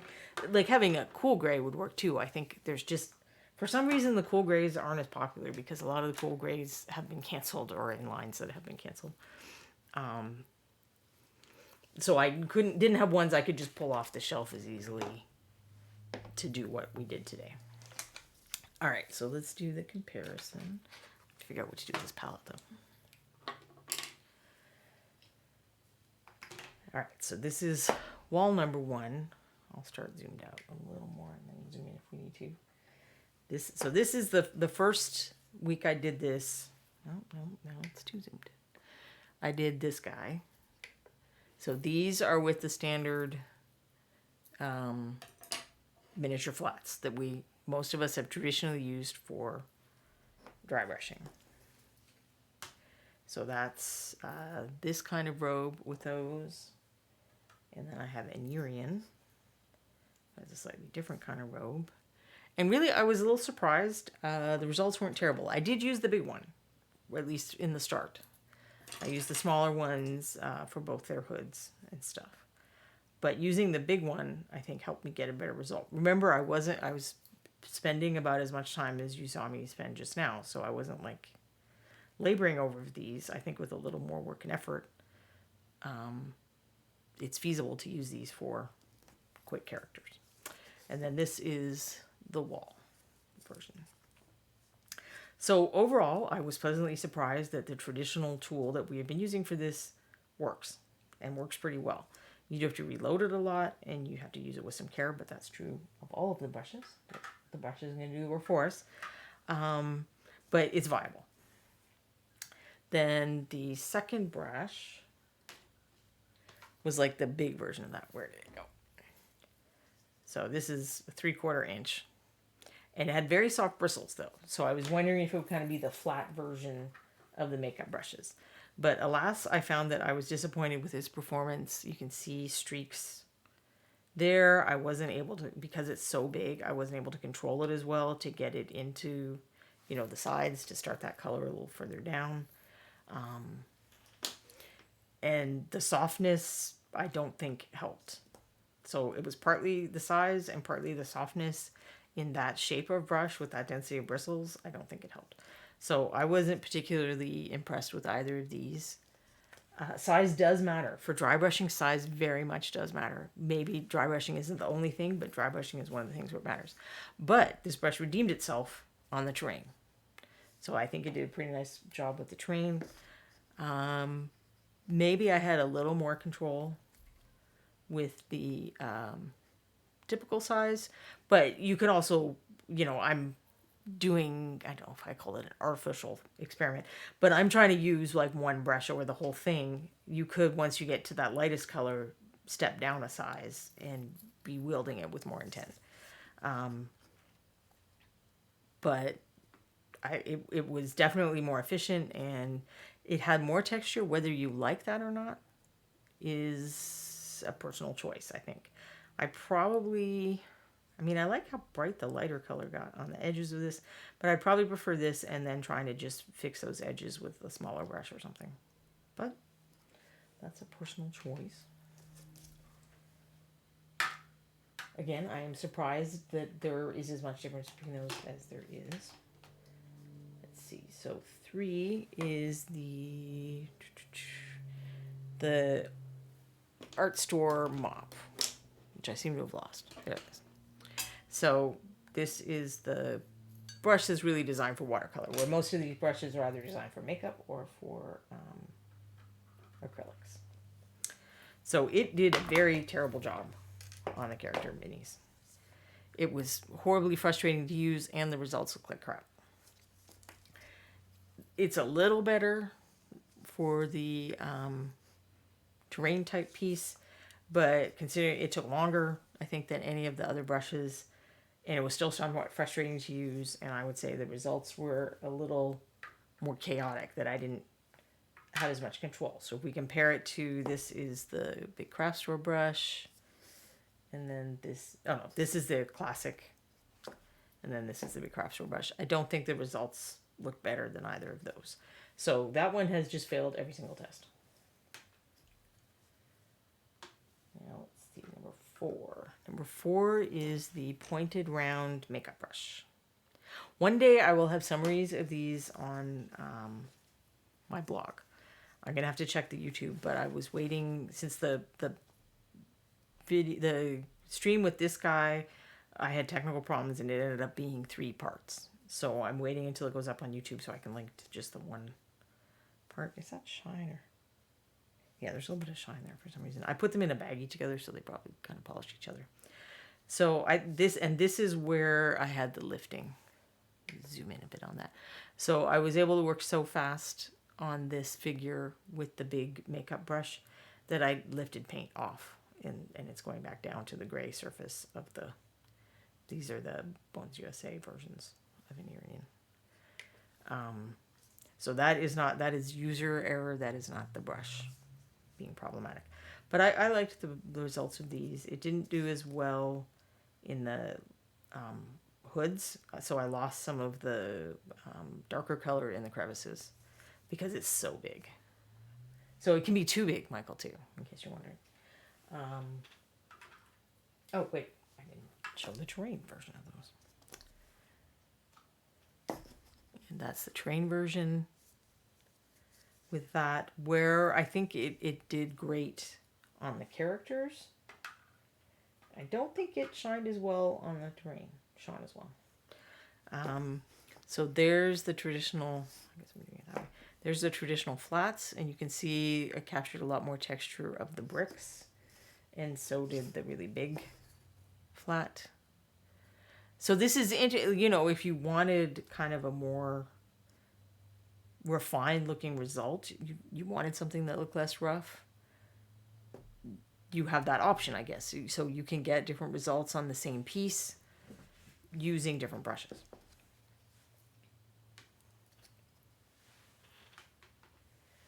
And then number 5 was another makeup brush, the one that was flat on the ends. And here, I liked how it took some of the darkest stuff, like it really is just the darkest color in the shadows. And I felt that worked well, because if you look back at the regular flat brush, there's like too much dark shadow on this one, really. Some of this shouldn't be as dark as it is, but because it's just picking up where there's ridges, it ended up doing that. So this kind of softened that result. Again, it was the inch wide is so large in comparison to a character figure that I had less control, and I lost like shadowing in the hood stuff. No, I'm gonna leave the 5s out. And then similar thing on Anirian. There I had trouble because of the flatness and the largeness, distributing the highlights with as much intention as I would like. So it didn't do quite as well on this style of folds. It still did all right. And then the terrain piece is there. Now I started tapping a little more with this. I think you would get that same... Hold on, my little dudes are got mixed up over here. I think you would get a very similar result to this without the tapping, because they're both the same kinds of bristles and the same size. This was the other makeup brush. And then the last one are those funky dome brushes that are specifically designed for dry brushing. I think you could also use them for blending on acrylic canvases or your wall canvases. And I've been impressed with these. I didn't bring the miniatures over, I don't think, the other miniatures. I tried doing a couple things just with those that weren't the test things. I think with a little extra time and attention, you could probably get a decent blend on those. Like award-winning? No, probably not. But good enough for people to enjoy the results on a tabletop? Absolutely. With less stress than other methods, I mean. And then this is that brush for terrain. So I would probably say it's the most well-rounded of the brushes. And so this is our traditional flat brushes, and this is the dome dry brushing style brush. And you have a little more control. You have multiple ways to apply it. So I think, I did. I thought I did the same side on all of these, and it turns out that I did not. But I mean, they're very similar, so I think it is still fair comparison. So that's the traditional flat brush. This is like the really large traditional flat brush. This is the crappy brush. It's the round makeup brush applied with a traditional sweeping dry brush motion. This is the flat top dry brush, but with a little more tapping and stuff to get more texture. So those are the 6 different brushes, and I'm glad that I did do some terrain, because it definitely is a different result. I'm thinking I have some wood docks as well. So I'm thinking about doing those for one final test. Let's see if I can fit all of them on here.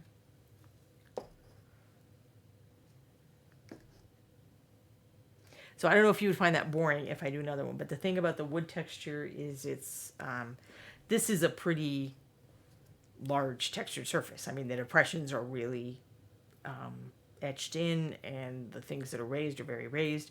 There is some texture variation within each of the stones, but I think that wood with the little striations and stuff is a different texture. Also, it has the planks are uneven, so it would be an interesting test on that level. So I'm thinking about doing that maybe next week. I don't know if I come up with something different for next week, or if you guys are just too tired of dry brush tests. But oh, I think I did miss a couple things in chat. Queenie said that there were lots of creative entries in the Sugar Skull contest, and just scroll up a little if you need the link for that. Clever Crow suggests dragon scales, and that is a thought. I would have to figure out what dragon to do and how to divide it up.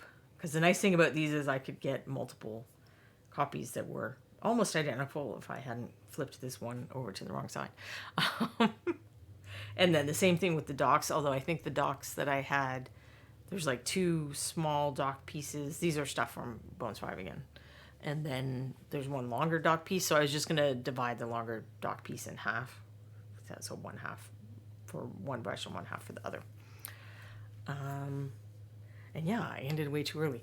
Okay, so I guess it's a chance for you to ask me questions and stuff. I will go through washing the brushes, and I apologize to the people who saw that before, but it's an important thing to do, because if you're going to have tools, keeping them in good shape is important. And I do find that these big brushes where you're putting a lot of paint into it are really the ones that I end up washing more than my little brushes. I mean, absolutely, every now and then I wash these, but it's very rare that, I don't rinse it and I can tell that I've gotten all the paint color out, where these big giant brushes, that is not the case. So I will, in fact, try that. We'll try, let's see, do I have a clean paper towel? That's what I like to use for a test, is really clean paper towel.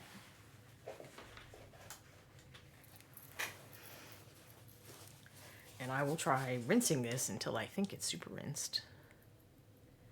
If I were a tree, what kind of a tree would I be? What a good question. Has anyone ever really had that on a job interview? It drives me nuts that they would even ask stuff like that on a job interview. I don't know, should I say a maple tree because I'm Canadian? I'd like to think I'd be like a cool flowering tree, but that's probably not at all the case. So I'm going to do my pinching it thing, and there is all kinds of paint still in there.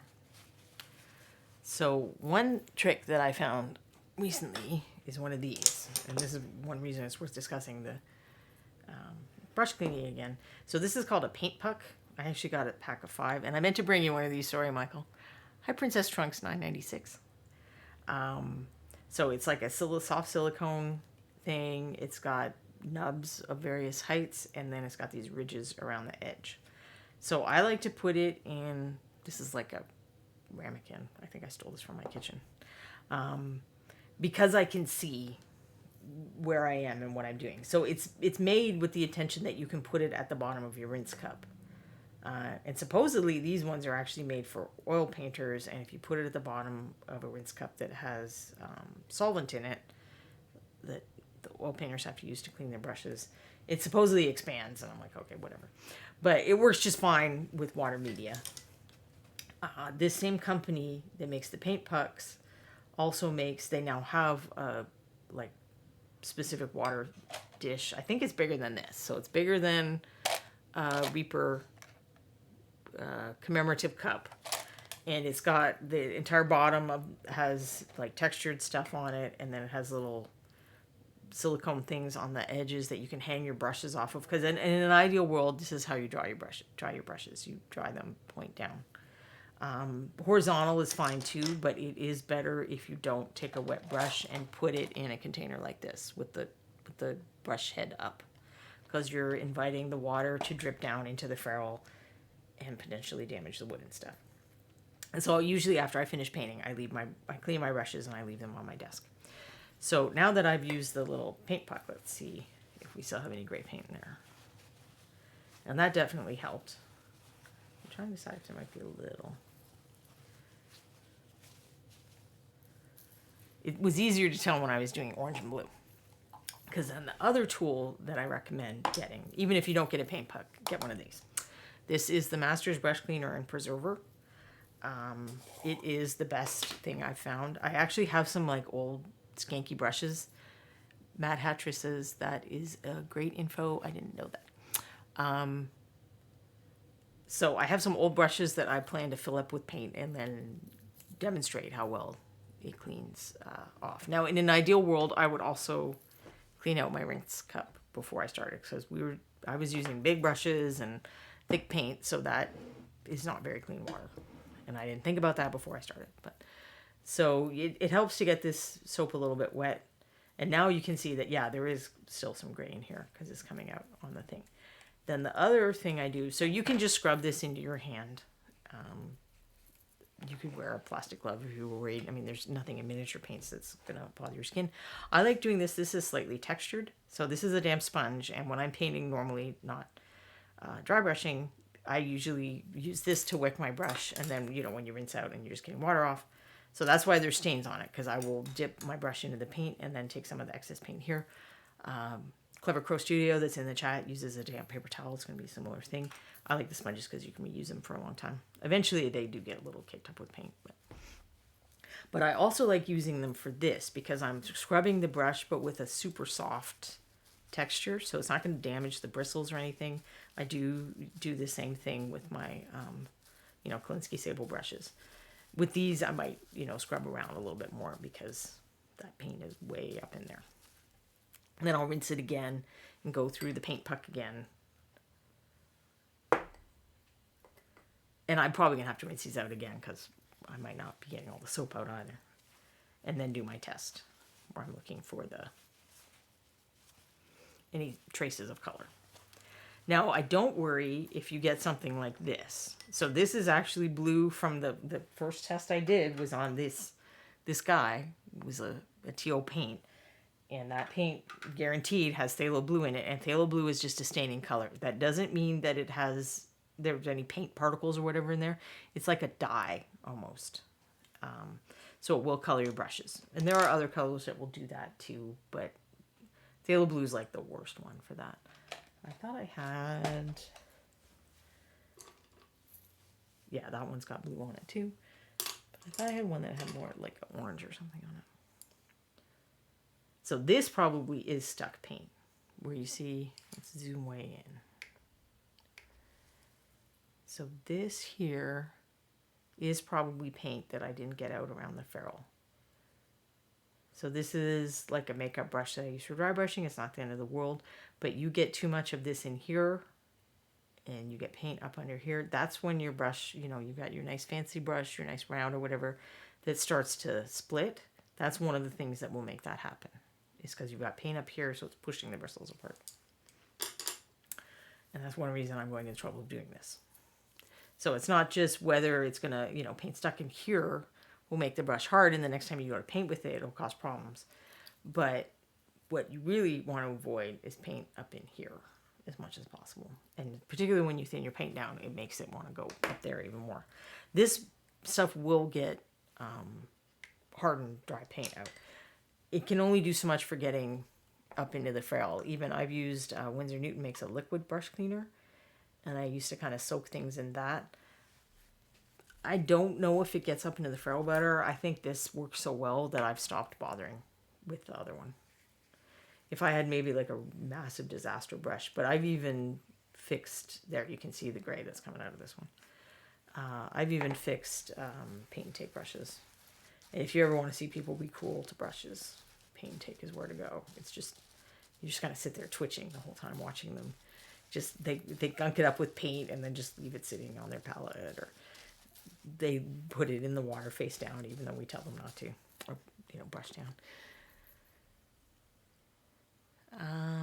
Quinny LaRue, I typically dry my brushes on the carpet underneath my desk where the cat has batted them. Yeah, cats are attracted to brushes. I have compromised with my cats that they get to everything else they want. They just can't go on my paint desk. So I don't know if that was a completely fair compromise. Well, that's not completely true. So I would also draw the line at sleep disruption. I do not let cats sleep disrupt me. But my husband works against me on this. It's a good thing we never had actual human children because I'm sure they'd be horrible. But they know, so they just wake him up, and they don't wake me up. They know who the sucker is. Well, my little cat actually wants to wake us up because she gets sad and lonely in the middle of the night and she wants petting and love. And it's like, I don't know. We've just never in 12 years been able to explain to her that, you know, when it's dark and the lights are out, there is no love. There's only sleep.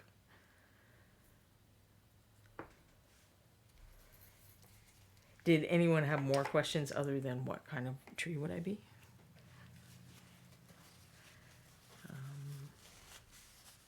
Even my real bratty cat, I kind of came to a compromise with. It took a long time because I was trying to let him be on my table. I was like, okay, if you sit over there, because when I first started painting, I had the desk in front of a window. So, okay, he's a cat. He's going to want to sit on something tall that's near a window and look out. And I'm like, all right, have fun with that, but you can't come over here where I'm working. And then he would try to come over here where I'm working. There were a couple times he was a bit multicolored from dragging his tail or something through the palette, and then I had to go to a complete no desk policy. Well, there was that, and then the time he chewed on figures. So it also trained me. So I'm not a very neat and clean person, and my house is kind of a nightmare most of the time. But I do clean my paint desk off fairly well. Especially, I don't leave miniatures out on my paint desk. So after I finish working, they have a shelf that they go on. And that's because one time I was prepping some miniatures and went to eat dinner and came back and the cat had like chomped on some poor Keltos ladies that if I ever had painted them, which I don't think I ever did in the end. Well, I painted one, but I don't think I painted the rest. I would have had to paint them as having horrible wounds from the cat bite marks. So he didn't like ruin them, but it was impressive how he bit into metal.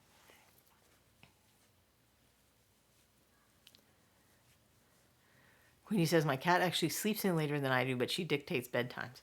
I've seen so many people's pets do that. Like, our one cat does want Kevin to go to bed at a certain time, but he'll just give up if Kevin doesn't accede to his wishes. But I have friends that their pets are very like, this is bedtime. Why are you staying up late? I don't care what awesome movie you're watching or whatever. Our cats want to get up and then they want to sleep.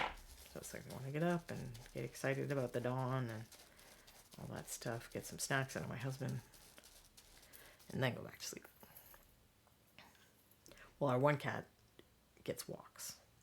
So my husband also has to walk him.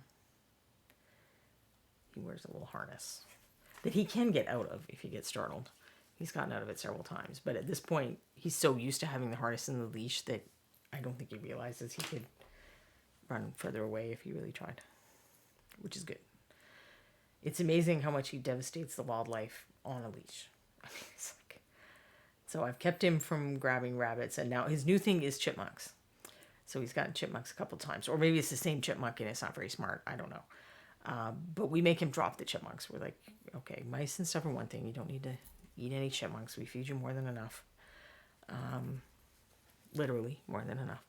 And but we have to run the hose to get him to. So when he got the first chipmunk, my husband called me outside, and I'm like, you know, I'm grabbing his head, and I'm like, come on, open up, drop the chipmunk. And he's like, Arr. He's growling at me. He's like, Arr. He didn't get real mad. He's like, I don't think so. This is what I made to do. And I'm like, you don't need the chipmunk, buddy. But then we turned the hose on, and the noise startled him enough that he dropped the chipmunk and it ran away. Because he was dropping it. Like, he would drop it and then grab it again before it could get away. But the second time he got the chipmunk, apparently he got wise to that. So my husband actually had to flick the water on him a little bit. Like, he didn't spray him with the hose. He got some water and flicked it on him before he would drop the chipmunk. So I don't know what's going to happen if that same chipmunk comes back again and gets grabbed yet again. It's not going to go well for him. Now I can't remember if I did this one.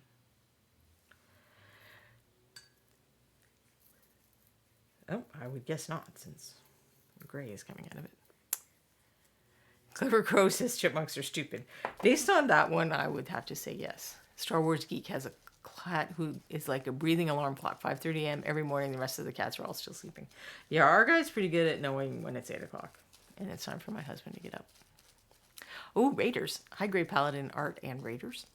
I'm just finishing up painting for the day, so I've been cleaning brushes and talking about some of the tools I use to do that, which is this is my favorite brush cleaner. Now, to be fair, there are other cake brush cleaners I haven't tried, but this one works so well that I haven't needed it. And I do also clean oil paint with it. I have not cleaned watercolor brushes because the paint is water soluble. It really, watercolor never cures the way acrylic paints do. So it never, it's always reactivated with water. So you can't really gum up brushes with watercolor paint. So I don't understand the point of cleaning watercolor brushes, so I don't do it. But I definitely have cleaned my oil brushes off. And even as much as you're using, I don't use turpentine, I use odorless mineral spirits. But even though you're using like a caustic solvent, this stuff still gets stuff out that didn't get out. So I use this, I get it wet, and I rub them on this sponge because, it's soft and it's not going to hurt the bristles or wear them down too much. But I also have this little thing, and now, see, the water is so gray now you can't even hardly see the little thing. So this is a paint puck, and it lets you, in the rinse cup you can kind of scrub a little bit, but these are like soft silicone nubs. And then for the really small brushes, so this is like a size 0 Klinsky Sable, I like to use these ridges a little more. These nubs are just too big to really do anything, so I use the ridges more for the little small brushes. And this is called a paint puck. That's not just me not knowing my words. That's literally what it's called. I can't remember the company that makes it, but you should be able to find these on Amazon, no problem. And I had to buy a pack of 5. It was $10 or something. And it is my intention to give some of the others to friends of mine. It's just, I think I got this right before everything shut down and we stopped seeing friends very much. So, Then when the opportunity arose at ReaperCon, I totally forgot to bring these. I had a whole bag of things. In between cons, I have this bag that I just put stuff in that I know that I'm supposed to bring to someone. And then I forgot to put these in there somewhere else. I'm not even sure I know where they are. And then the other interesting tool that I tried today, and I think I did like this. I used it on some of the makeup brushes as well. So Artist Opus, who makes the nice version of these brushes, these are purpose-made dry brushes. This particular one is from Army Painter. But they also sell like a little, it's smaller than this and it's got a sponge in it. And their recommendation is that as you're dry brushing every now and then, this is just lightly dampened. You put the brush on there and then tamp it on your paper towel just to get out the excess pigments that are going to dry and chalk up and give you that really dusty look. I don't know where your paint puck is, Michael. I'm going to have to go look for it. And I did this a couple of times on some of the makeup brushes too, and I think it did help. So it's instead of completely rinsing off your brush, and these things get so soaked because they're so absorbent. So it's kind of a way to clear off your dry brush without getting it completely wet and having to dry it again. And this is not the fancy Artist Opus version. This is one of those things for people who count money or do papers or whatever, a finger dauber or something they call it, I think. And I got it off Amazon. Again, I got 9 of them because that is how Amazon works. So I guess I could bring you one of these too if you want, Michael. If you think this seems useful. You can have this and a paint puck someday. Maybe I'll just bring the excess to ReaperCon next year or something for people. But I have been impressed with these. It was definitely worth $20 to get these. If I were feeling extravagant, maybe I would get the Artist Opus ones as well. It certainly, it seems like a little sturdy of a construction and definitely a denser of a brush head, possibly a higher quality goat fur. Julia Trent likes the Rinse Well from Game Envy. I'm not sure that I've seen that one. I'm going to have to look for that. I just use a mug. This is a miniature related mug. It's from the Atlanta Military Figure Society, which I will mention actually because they just announced that the dates for their show in February.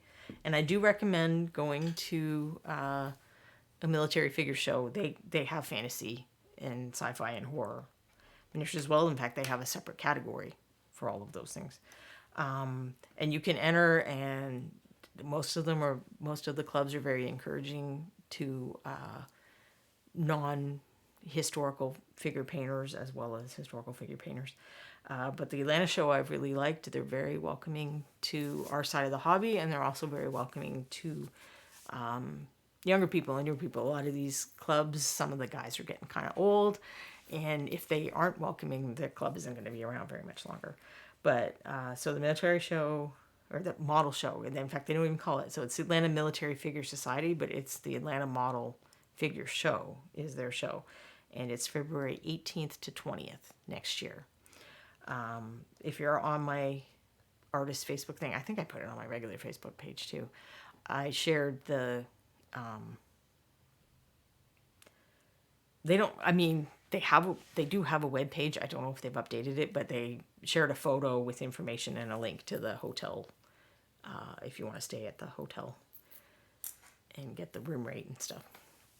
So that's on my Facebook page. There are others. There's a page on my blog.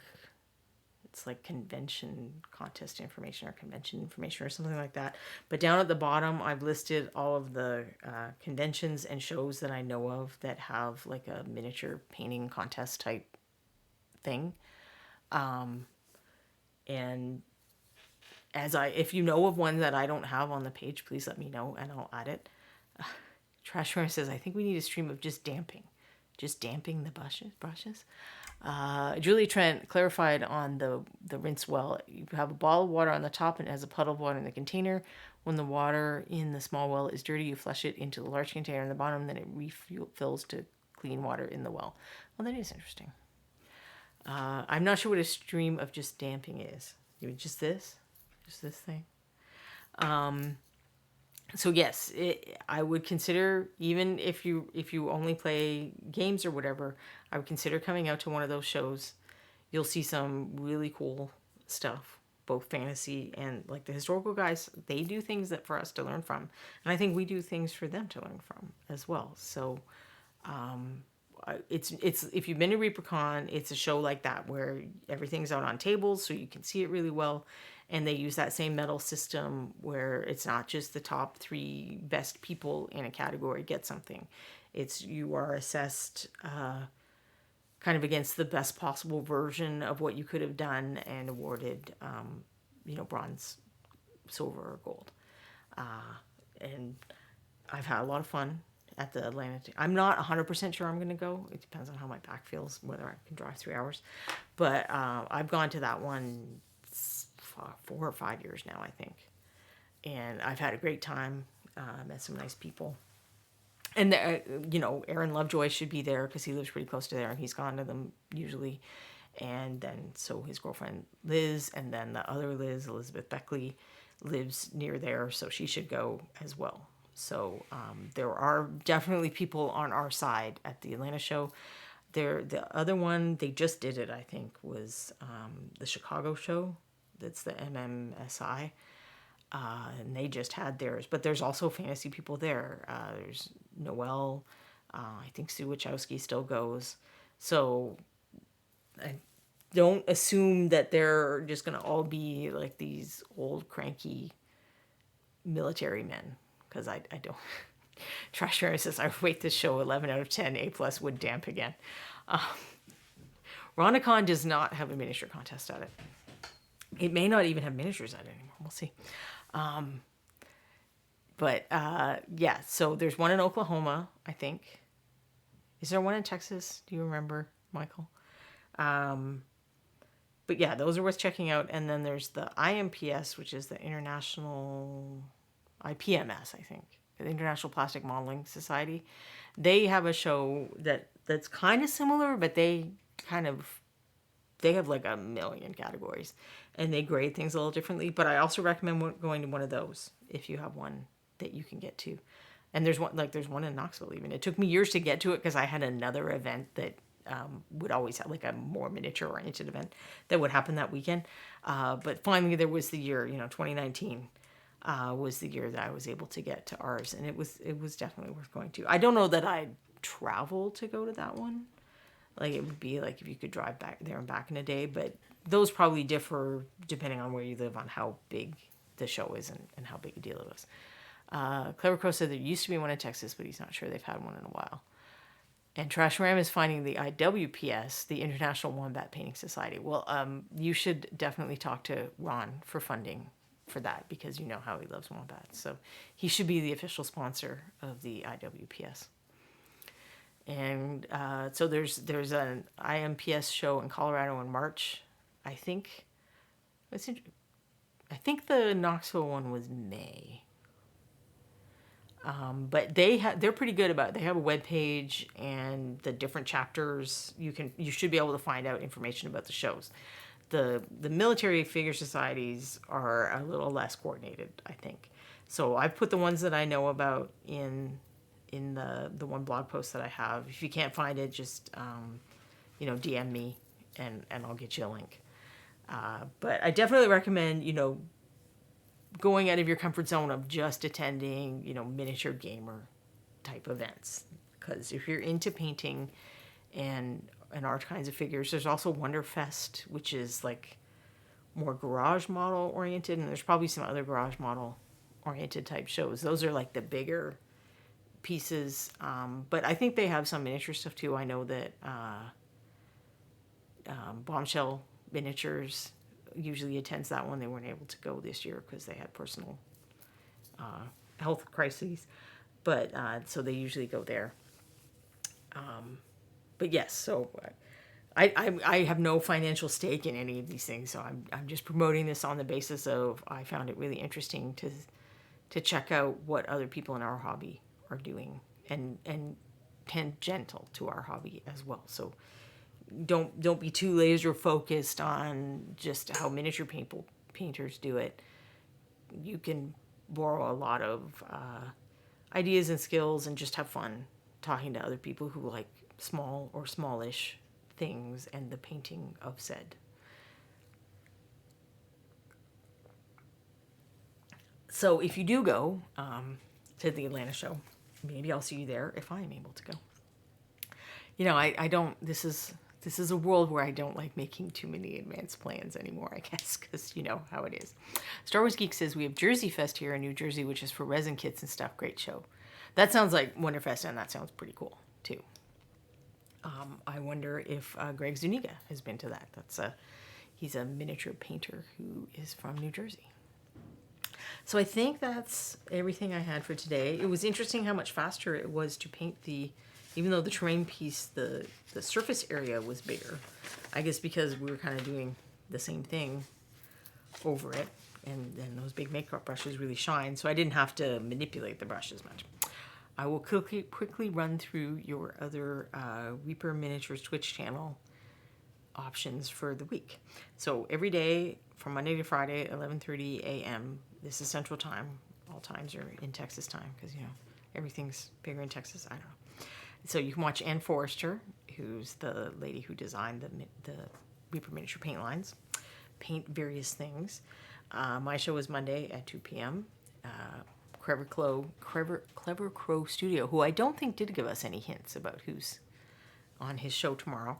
And he is joined by co-host Jason Wiebe, who's one of Reaper's fine sculptors. And they usually are talking with an industry-related guest. So that's super interesting. But you do also get to watch Michael paint, as I recommended that you watch a variety of people paint because you can make up lots of things. Wednesday is Miniatures Den with the Italian painter Luca. That's at 2 p.m.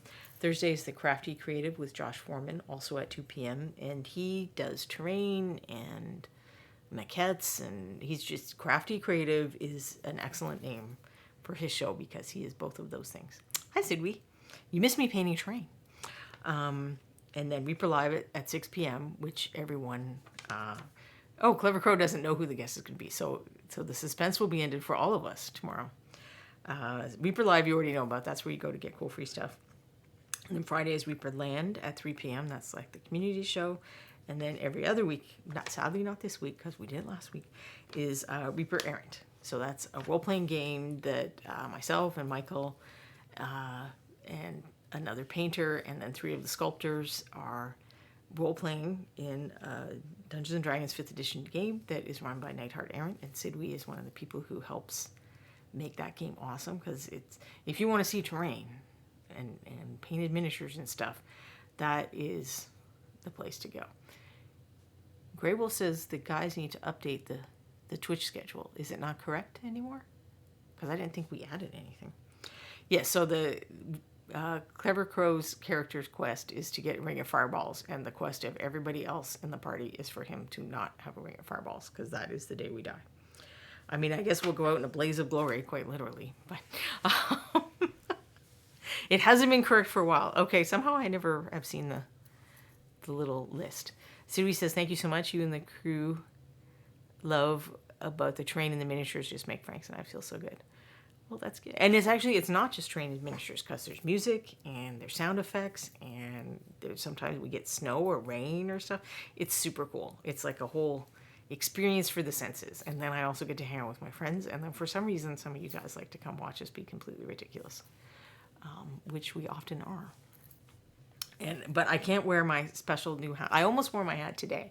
I should have worn it because Michael was here too. It was banished after my die rolls were even more dire than usual. The On Twitch schedule currently doesn't have this show and hasn't updated the Luca time. Oh, wow. It doesn't even have wow, how old is this thing? Because they had my show on there, I thought, when they were showing the schedule on, like, reaperlive and stuff. They had my show, so I don't even know what that's all about. But thank you all for joining me. I hope you didn't mind the brush cleaning and vamping at the end when I finished up a little earlier than I expected. It is hard sometimes to time these things. Every now and then I get it exactly right, and I'm like really impressed with myself, because how did I guess? Because what am I basing this on? I have no idea. The image schedule doesn't, the schedule link. Oh, the image schedule does, the schedule link doesn't. I didn't even know there was a schedule link. I'm just so behind the times. And Clever Crow, I'm sure Justin's listening in the background. He's probably like formatting or processing or whatever he does with the videos to make them ready to go up to YouTube, which, having uploaded a video or two to YouTube, man, that takes approximately forever. So I'm sure he's listening. We'll read out Clever Crow's Justin insults of Justin is lame. Nomad Zeke says only partly updated, hashtag not professionals. Yeah, I'm definitely in the not professional camp. I do try to start on time, but that's about all I have going for me. So I think Quindy is going to find us a raid so that we can continue watching something that would be of interest to us on Twitch, which might not be miniature painting. There's sculpting, there's kind of just general geek things, role-playing, stuff like that. Thank you, Michael. And so once she does that, well, actually, I have my end screen finally, so I will put my end screen up. Thank you so much for coming. I hope you enjoyed the show.